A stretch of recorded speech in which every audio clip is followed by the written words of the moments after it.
சீனாவில் ரயில்வே சுரங்கப்பாதை வெள்ளத்தில் சிக்கி இதுவரை 25 பேர் உயிரிழந்துள்ளனர். மேலும் 7 பேர் மாயமாகியுள்ளனர். சீனாவின் ஹெனான் மாகாணத்தில் கடந்த 1000 ஆண்டுகளில் இல்லாத அளவாக தொடர் கனமழை வெளுத்து வாங்கியுள்ளது. இதன் காரணமாக சுமார் 1.5 லட்சம் மக்கள் பாதுகாப்பான இடங்களுக்கு வெளியேற்றப்பட்டு வருகின்றனர். கனமழையால் பல்வேறு பகுதிகள் வெள்ளத்தில் மூழ்கியுள்ளன. சாலைகளில் வெள்ள நீர் பெருக்கெடுத்து ஓடுகிறது.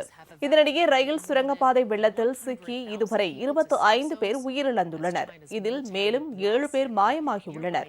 சீனாவின் முக்கிய நதிகளான மஞ்சளாறு மற்றும் ஹைஹே நதிகளின் துணை நதிகளில் நீர்மட்டம் அபாய அளவை தாண்டி பாய்ந்தோடுகிறது. குடியிருப்புகளிலும் வெள்ளம் புகுந்துள்ளதால் மக்கள் அன்றாட வாழ்க்கையை இழந்து தவித்து வருகின்றனர். ரயில் விமான நிலையம் போக்குவரத்து ரத்து செய்யப்பட்டுள்ளது. வெள்ளத்தில் சிக்கியிருப்பவர்களை மீட்கும் பணி தொடர்ந்து முழுவீச்சில் முடுக்கிவிடப்பட்டுள்ளதாக ஹெனான் அரசு நிர்வாகம் தெரிவித்துள்ளது.